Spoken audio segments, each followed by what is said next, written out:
With that said, I have I think a very interesting presentation for you.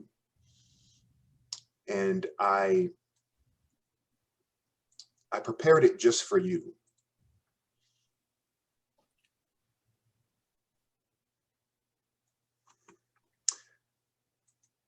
I prepared it just for you. And so this is a first time presentation. And I do welcome your comments and your feedback while I'm presenting. And so please feel free to ask me for a clarification. I'm going to try to move fairly rapidly because this is a whirlwind view. Sister Hamill asked me to speak on why are there regional conferences, the origin of regional conferences. So being a historian, I'm going to take it sort of far back. Let's say I'm going to cover 100 years very quickly, and I'm trying to do it in about 30 minutes. All right, so please strap on your proverbial seatbelts and let's go for it. We as Seventh-day Adventists find our origins, as it were, at least our recent origins, in the Millerite movement. The Millerite movement was on the tail end of the Second Great Awakening, roughly we say from 1831 to about 1845. This is the Millerite movement proper. And essentially it began with William Miller, a farmer turned lay preacher who came to the conviction that Jesus was coming soon, very soon. He said about 1843. And he began telling others about it. To make a long story very short, it picked up steam, and really it centered on the northeastern quadrant of the United States, but we're finding increasingly that it also went south and west and other places. They estimate that at its height, Millerism was between 50,000 to 1 million believers and sympathizers. I know that that's a broad range, but they never counted it. Millerites were integrationists. I'm speaking of racial integration. Millerites were racially integrated, and that was one of the beautiful things about Millerism, but also one of the ways that they got ridiculed. So they got ridiculed not only for their time setting of the Second Coming, but also for what they called their racial promiscuity. So blacks and whites worship together. And here you can see a Millerite cartoon. This is poking fun of Millerites. And you can see black faces throughout the crowd. They're all throughout the crowd. And this is normal in the reportage of the day. They made fun of Millerites. Here you can see, and this is the separation piece, because wherever you are in 1840s America, 1830s and 1840s America, there's going to be some separation. So there were groups of black Millerites who worshiped as black, but the point is they were not prohibited from worshiping with whites. Sometimes, blacks and whites just naturally, it's like now. I assume that Boston Temple is mostly black. We can worship with whites, whites can worship with us, but it's mostly black. Okay, so there was some separation in Millerism. And this is a racist cartoon. This is a racist cartoon, but it shows you that blacks were acknowledged as Millerites. And in fact, they were a part of the very warp and woof of the movement. Look at this. This is one report of the day from the Pittsburgh Daily Post. The immense tent was filled with thousands, every seat and spot of ground being occupied, and still thousands had to go away, unable even to get inside. The churches throughout the city were almost entirely deserted. So eager were all to hear the doctrines held by Miller and his followers expounded.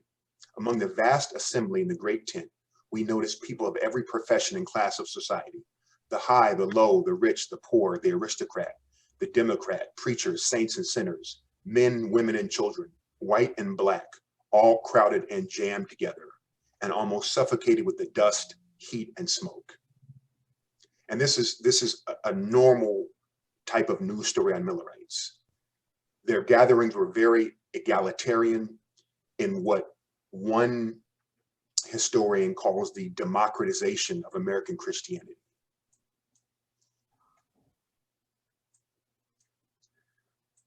Here is some more racial separation among the Millerites.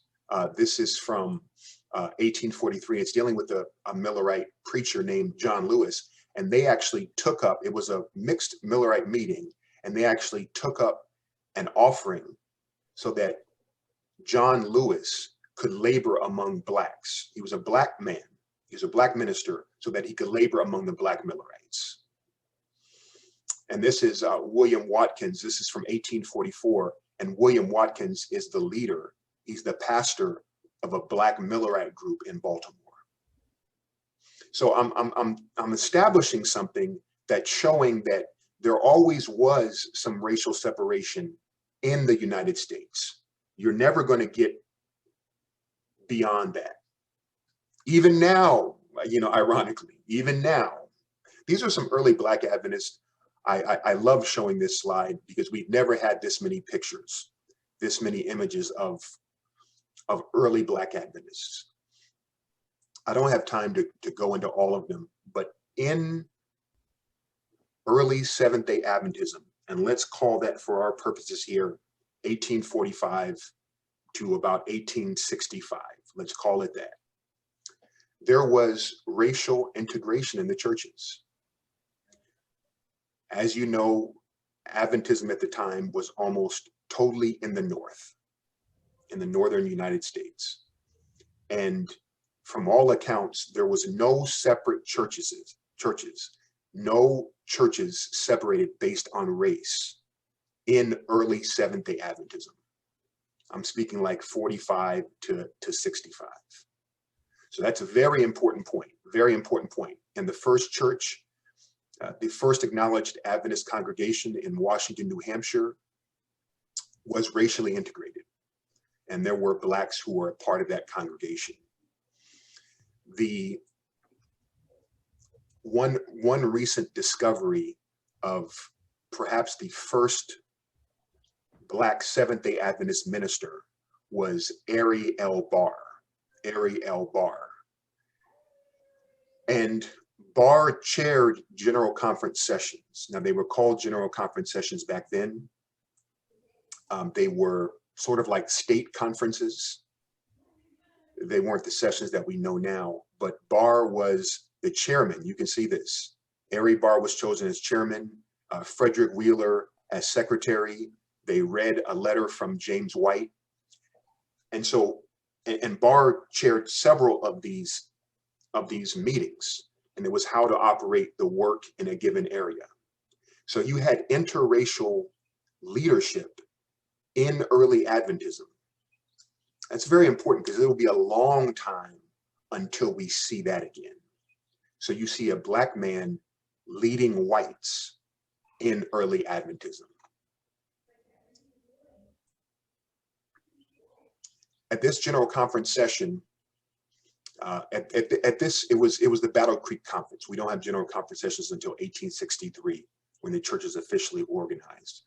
But at this conference in 1861, the Adventists, they were Seventh-day Adventists by then, they organized the first state conference. Does anyone know what the first state conference was, what state it was? Without looking at the slide? Somebody looked away. Michigan? Yes, yes, Michigan was the first. Michigan was the first. So note this because I'm building up to something. Note that initially there were just state conferences. There weren't regional conferences. There were just state conferences. And so you had Michigan initially, Southern Iowa. You can see by now Adventism had made that full shift to the Midwest because there's not a New England state on here. So you can see the earliest state conferences And I'm not sure how much you'll make of this, but state conferences were even before the General Conference. The General Conference would come later in 1863. So the purpose of the original state conferences was to build up the work, and that is, to do the business to do the Lord's business, to spread the gospel, but also some more mundane concerns like property ownership, ministerial certification. There were a lot of imposters and con men who wanted to get money from church members and were fobbing themselves off as ministers, organized believers into churches and to represent leadership. So these state conferences would have these state conferences would have conference meetings, and church members would represent their congregations. So they were starting off as a form of delegate leadership. Now we're going to start to see a shift now, because like I said, early Adventists were almost all in the North, and they were integrated. But think about the US in the early 1860s, and really the bifurcation of the state. You had the North and the South. The West was increasingly being opened up. But what happens in 1865? The Civil War concludes, and the General Conference session resolves that a field is now opened in the South for labor among the colored people and should be entered upon according to our ability. So this is a General Conference Act. By now, there are about 3,500, 4,000 Adventists, almost all in the North. So this is a Northern religion, Northern culture, Northern mindset, who are now saying, we're going to go into the mission field that is the South. And in fact, James White had remarked just a couple of years before, that the Adventist Review was prohibited from being circulated in the South because they were so anti-slavery and they were pro-union. And so James White said that the Southern Post Office will not deliver our main periodical in the South. These are some of the first evangelists to the South, some of the first Adventist ministers to the South, Albert and his wife, Ellen Lane. And look at what Albert Lane says. And this is sort of a famous scene. And I'll just show you this is the drawing that was made from it. So you see Albert Lane preaching, and the whites are on one side, and this is a train depot. The whites are on one side and the blacks are on another. So this is what Albert Lane says about it.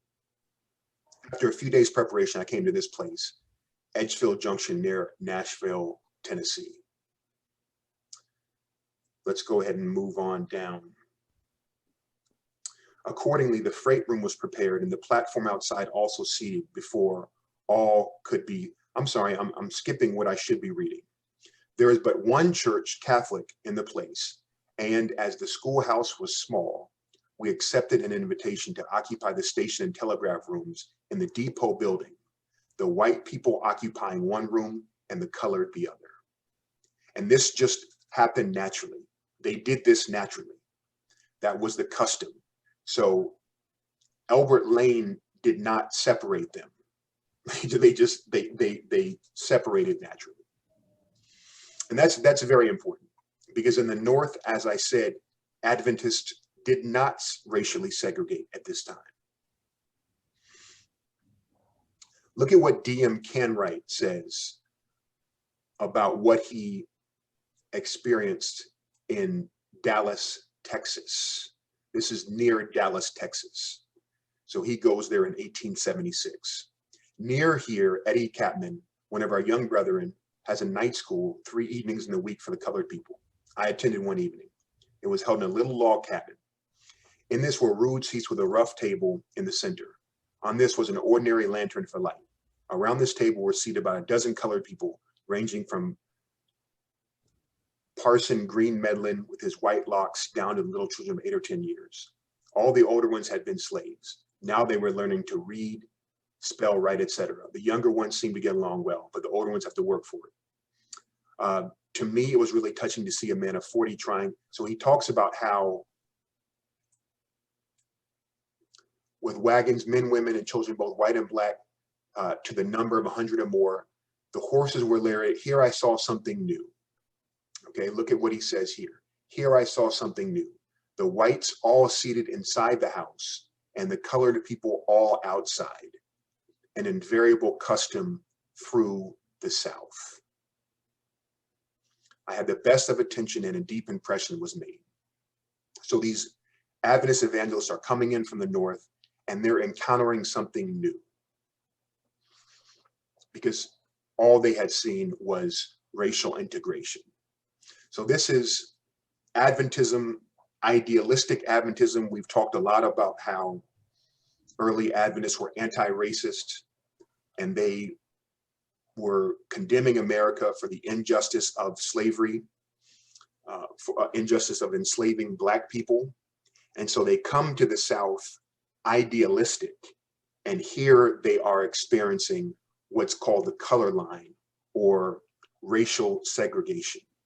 And this is happening organically in the South. So Adventists initially are not initiating that. It's just naturally happening. In 1877, a born captive, Charles Marshall Kinney, was born near Richmond, Virginia in 1855, and he was emancipated in 1865.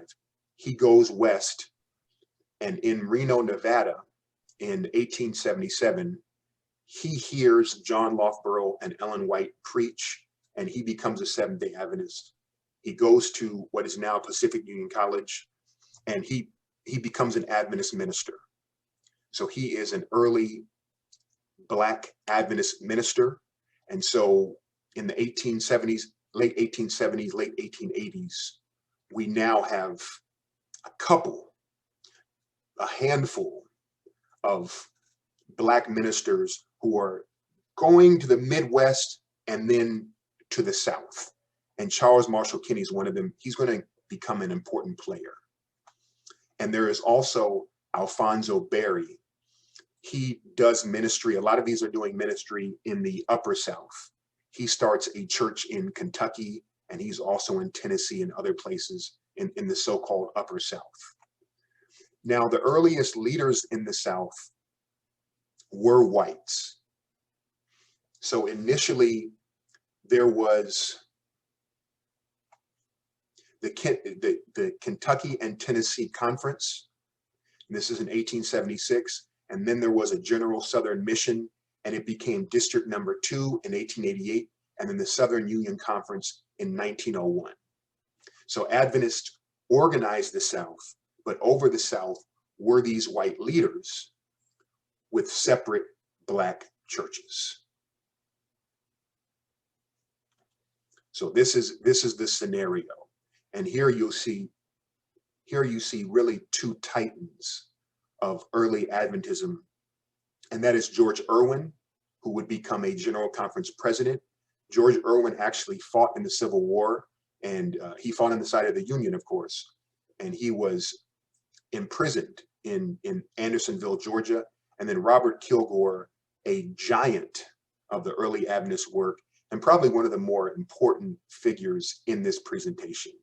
In fact, he would establish something called the Kilgore Doctrine, which was essentially racial segregation in the Adventist work. An important point, a very pivotal point in this presentation, is what occurred in St. Louis, Missouri in 1889. At that time, Charles Kinney had entered the city, and Charles Kinney was working for Blacks in St. Louis. Now, there's only one Adventist church at the time in St. Louis, and it's white.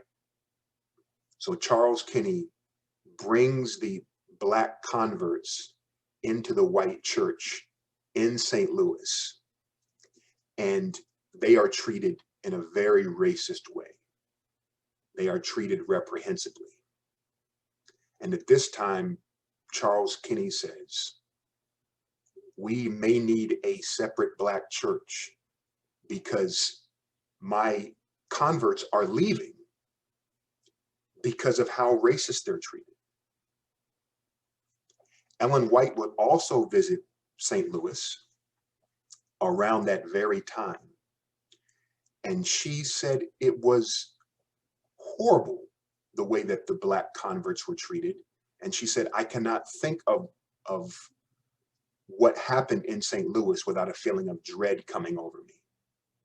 And it was so bad that God gave her a vision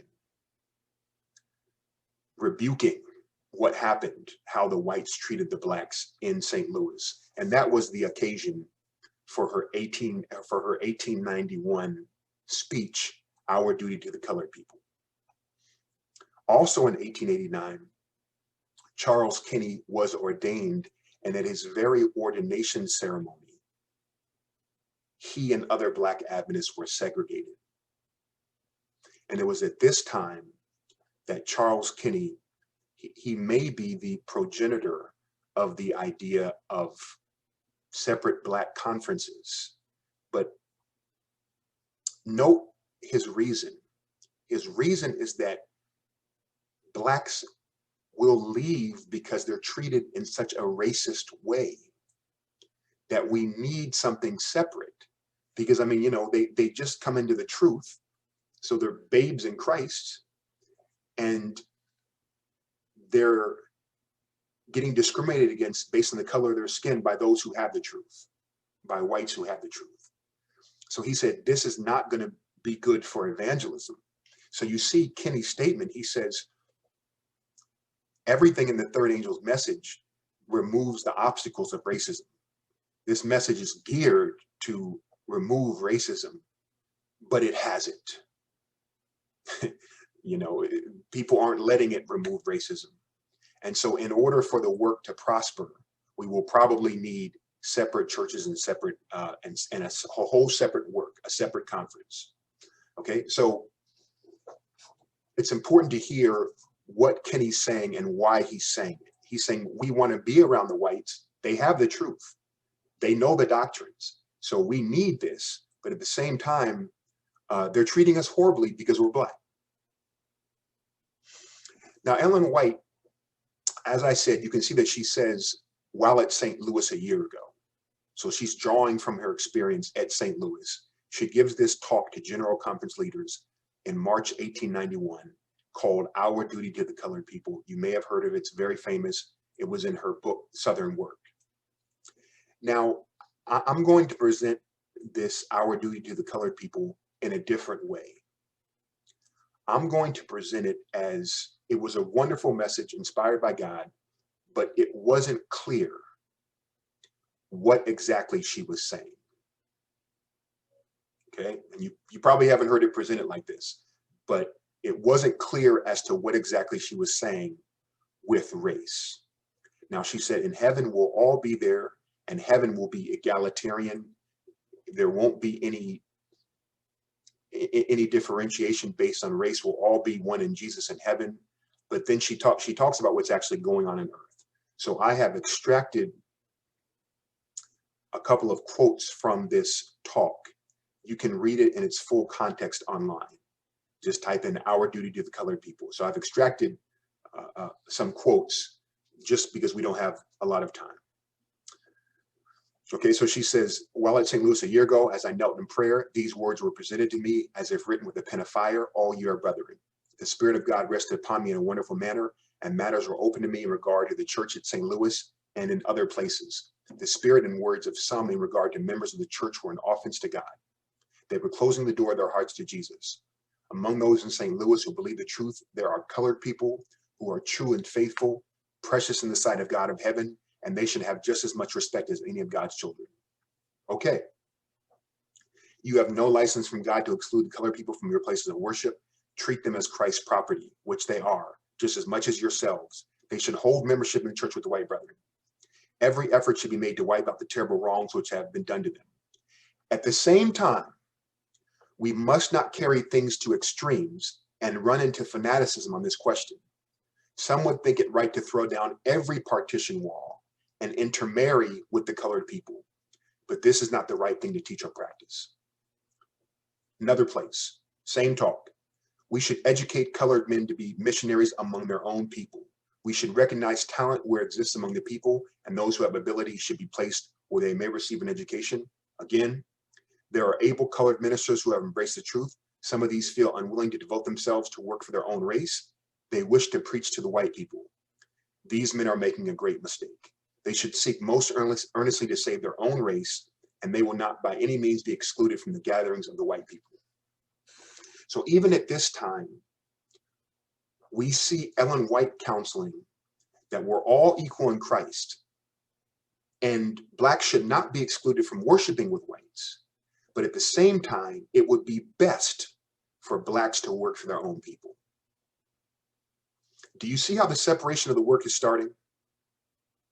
This is sort of how it starts. When Adventism collided with the South, because of what was going on in the South, they were naturally segregated. And we'll see a little more in a second. So the work was naturally being bifurcated. It was naturally being separated because of what Adventists were encountering in the South. The leadership of the black work was placed in the hands of a white man. His name was Henry Shaw. Charles Kinney was sort of the de facto leader, but at this point, even though Ellen White says that black ministers should work for their own people, the superintendent, which is what they called him, of the black work was a white man. The Southern Missionary Society, you know the Morning Star, Ellen White's son, James Edson, his wife, Emma White, Will Palmer, and a crew, an interracial crew, in fact. This is something that we don't talk about that much, but an interracial crew. They sailed from Illinois down the Mississippi River to the state of Mississippi. And the reason why they chose a boat was because they needed to be mobile. They knew that they were going to encounter racism and opposition, so they would need to move from place to place. During this time, Ellen White was in Australia. She was in Australia from 1891 to 1900. And she was getting a firsthand account of what was happening in the American South. This is the full-on Jim Crow era. Okay, so we have to factor in context for this. This is the full-on Jim Crow era. There are lynchings. There is the revival of slavery in debt peonage, in chain gangs, in sharecropping. So all of this is happening, and there is already a struggle between poor whites and blacks for job, employment, and money. So this is a very volatile time in the South. Rayford Logan calls it the nadir of American race relations. That's the lowest point. And so Adventists are going into this situation. The Southern Missionary Society is going into this situation. And James Edson is writing to his mother, and he is saying, the situation here is really bad. We are being persecuted for even teaching blacks. We are persecuted for even being around blacks. And this is when Ellen White kind of doubles down and begins writing, in order to best spread the gospel. Remember that Adventists' raison d'etre, their modus operandi, is to get the gospel out. So in order to preach the gospel, everybody should work among themselves. So eventually what happens is that the Southern Missionary Society gets run out of Mississippi. They effectively get run out of the South. There are guns involved, there are bullwhips involved, but they get run out of the South for intermixing, for racial miscegenation, racial mixing. The South would not allow the Mississippi, Vicksburg, Yazoo City. They would not allow them. They would not allow whites to work for blacks. So Ellen White is getting all this, and as a church leader, as a mother, and as a person who wants the gospel to be spread, she says it's best for races to work separately for each other. This is really an important moment, but it was for missiological expedience. It was for evangelistic success. With the reorganization of 1901 to 1903, Adventism became more structured. And so the separation of the races became calcified during this time, and it literally became structural, as we will see. The church headquarters relocated to Washington, D.C. / Tacoma Park, Maryland. And this was huge in race relations and really the eventuality of regional conferences, because the Adventist headquarters is now in the South, no longer in Battle Creek. And it would be dominated by a Southern worldview and a Southern mindset. So this is a very critical development of the Review and Herald, the General Conference, and the Washington Sanitarium, all moving to DC, Tacoma Park. There was also during this time the burgeoning of the Black work. There are really talented ministers, lay people who are becoming Adventists. They're not large numbers yet of Black Adventists, but those who become Adventists are exceptionally gifted and talented. So this is an important dynamic. And the Black work is picking up not only with the Western expansion, but the Great Migration is starting to happen. So Blacks are leaving the South because of racial terrorism, and they're going to the cities. And Black Adventism is flourishing in its way. It's a limited sort of flourishing, but it's flourishing in its way. And so in Washington, D.C., Doug Morgan has written a lot about this. And I'm speeding through. We're almost there. We're 40 years away from the regional conferences being set up. So I'm almost there. There is a situation in Washington, D.C. This is the nation's capital. The headquarters has just moved there with Louis Sheaf to the far left. They try to have an interracial evangelistic meeting with Louis Sheaf and Washburn. And Sheaf and the Black man almost in the middle, James Howard, he's a physician in Washington, D.C. They want the evangelistic meetings to be interracial, because they're saying this is the nation's capital, and as Adventists, let's be an example and have an interracial evangelism and an interracial church. And that's what happens. But the church, A.G. Daniels to the far right, maybe your left, they choose to racially segregate the evangelistic work and the new churches that are there. And so Adventism really makes a decision to separate the work on a racial basis in the nation's capital. From really this episode and others, ultimately Louis Sheaf ends up leaving the church and he takes his congregation with him. And so they're thinking something has to be done. And there is the maturation of the Black leadership. You know, Blacks have just been coming to Adventism, so there's the maturation of Black leadership. And the Negro Department is established. The Negro Department is very in line with what was happening in the General Conference in North American Division at the time. And that was that each racial group oversees, manages the work among their own people. So this was a trend in the General Conference. There was the German department, there was the Scandinavian department, there was the Jewish department. So this was a trend. But as you can see, The first 3 leaders, almost the first decade of the Negro Department, was run by white men. So blacks were not trusted. They felt that blacks could not oversee their own work.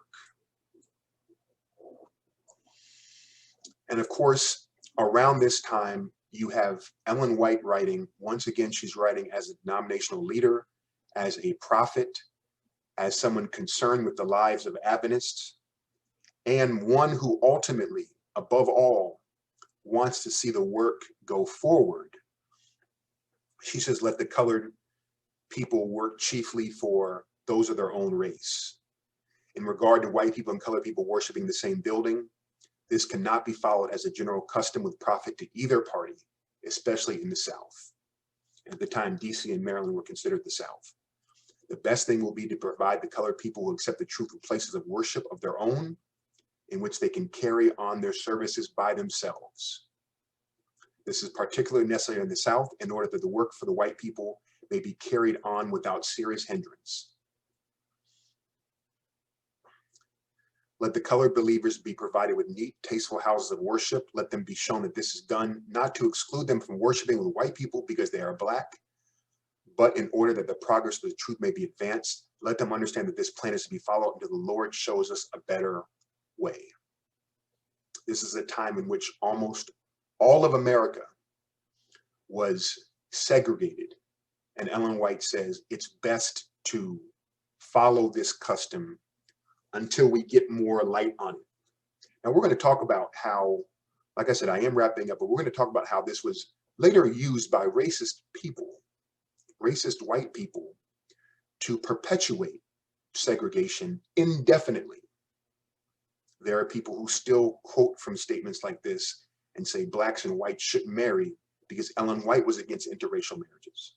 So they're still saying this now. And there was racist segregation. I'm not saying racial segregation. There was racist segregation throughout Adventism at this time. Institutions were segregated, churches were segregated, schools, hospitals, administrative offices, the General Conference cafeteria, the Review and Herald General Conference cafeteria was segregated. Blacks could not eat in the cafeteria at the General Conference. They had to eat in a room upstairs. So the church was horribly segregated during this time.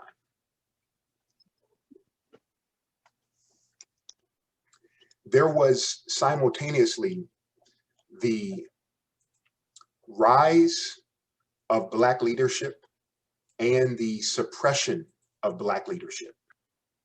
And so Blacks were showing themselves very able. Can you all mute your microphones, please? Blacks were showing themselves very able to lead the church, but at the same time, and to lead their own work, but at the same time, they were being oppressed. And it's very interesting to read some of the correspondence from the General Conference at this time, from the leadership, because Blacks are saying, look, we want to lead our people. We want to bring more Blacks into the church, but we're being denied leadership opportunities. We can't travel. We're being segregated from boards and committees in which we could learn more and learn how to run the work. We're not given proper resources. You know, we can't even eat in the cafeteria so many times. And this is like the people have written on the mundanity, on the banal nature of racism. They're like, when lunch comes, we have to leave the General Conference to go to a restaurant off campus. And as a result, we're late to get back. And then people think that we're tardy, you know, that we're just slackers, but we have to go out. So there was all this, you know, chicanery around racism that Blacks are experiencing. At the same time, there was lobbying. There are outside forces like the Garvey movement, the Harlem Renaissance, as I said, the Great Migration, in which Blacks are burgeoning in the United States. And one of the men that is influenced by this heavily is J.K. Humphrey, who's in Harlem. And he sort of brings some of this to Adventism. He's saying it's time for Blacks to operate their own work. We don't need white people over us. We can oversee our own work. And it's really not even Black nationalism or Black pride. It's just we know best on how to lead our own people. Why is a white person who's removed trying to tell us how to lead our people? So he floats the idea of separate Black conferences in the 1920s, and it's rejected then. He and his church, like Lewis Sheath, they end up defecting from the denomination. And this is in 1929. He has a large, influential church in Harlem, and they end up leaving the Seventh-day Adventist Church. And these are like, these rock Adventism, because other Blacks are seeing this and they know that they're not leaving for nothing. They're leaving for really solid reasons. I've often said that Blacks are perhaps the most exemplary Adventists and very Christ-like, because they are enduring all of these slights, but they are still the most genuine and thoroughgoing Adventists, despite the way they're treated. But Humphrey says enough is enough, and he left the church, and he was one of the church's best leaders, regardless of race. That's what John Harvey Kellogg said about him and Sheath. He said they're the best, no matter what race. And then this is the straw that broke the camel's back. So you have a million straws on the camel. Finally, one is just and enough, and the camel breaks. And that is the Lucy Byard episode in 1943. September 1943, Lucy Byard was a longtime Adventist, more than 40 years. She was a pioneer of Seventh-day Adventism in New York City, a Black woman. You can see her there. She's the one with the hat on. You probably see my cursor. And so she has carcinoma of the liver. She has liver cancer. And like the woman in Jesus' day, she's tried all sorts of treatments, but the prognosis is not good. So she wants to try the Washington Sanitarium in DC, Tacoma Park, as sort of a last resort. She says, being around my people, this will help me. Maybe I can recover, but whatever the case, I'll be around my people. And back then, the sanitarium really had it was a holistic approach.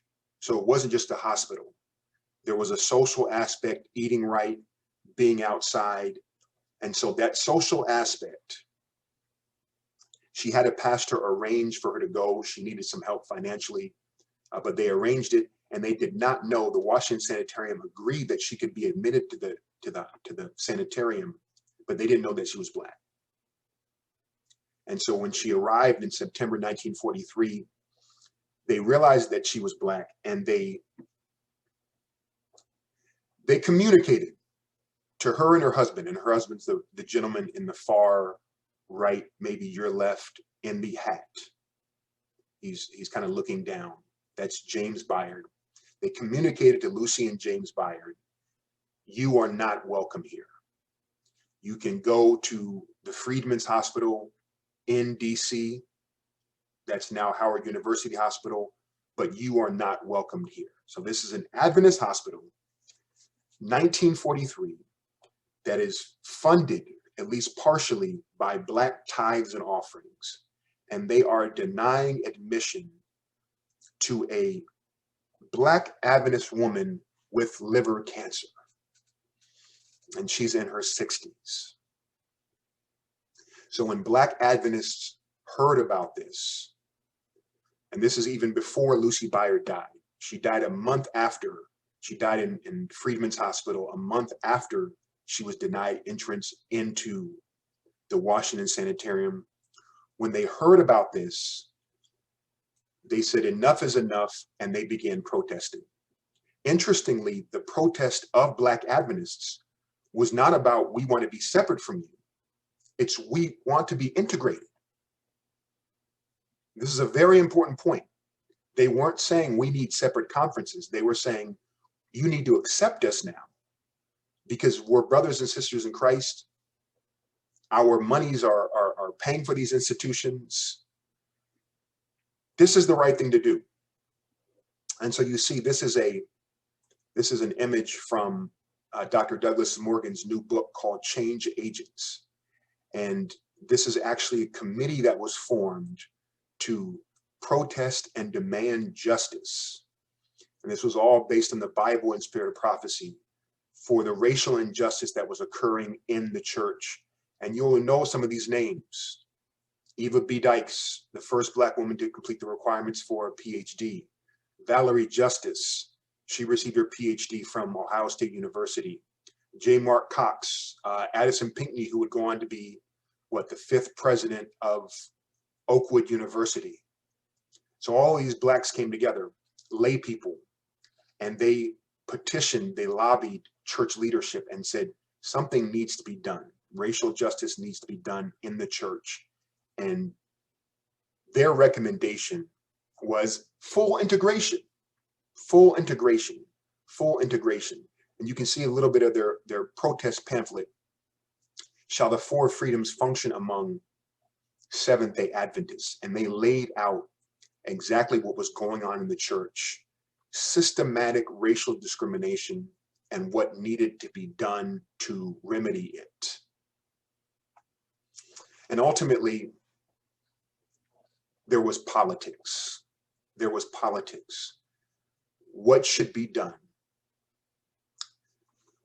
Black ministers, white ministers were talking to each other. Blacks were not homogenous in their thinking on this. Many were against separate Black conferences. They said, this is not Christ-like. Christ said, let them all be one. You know, John 17 was a big text everybody was quoting, that they may be one. How can we be one in Christ with separate conferences?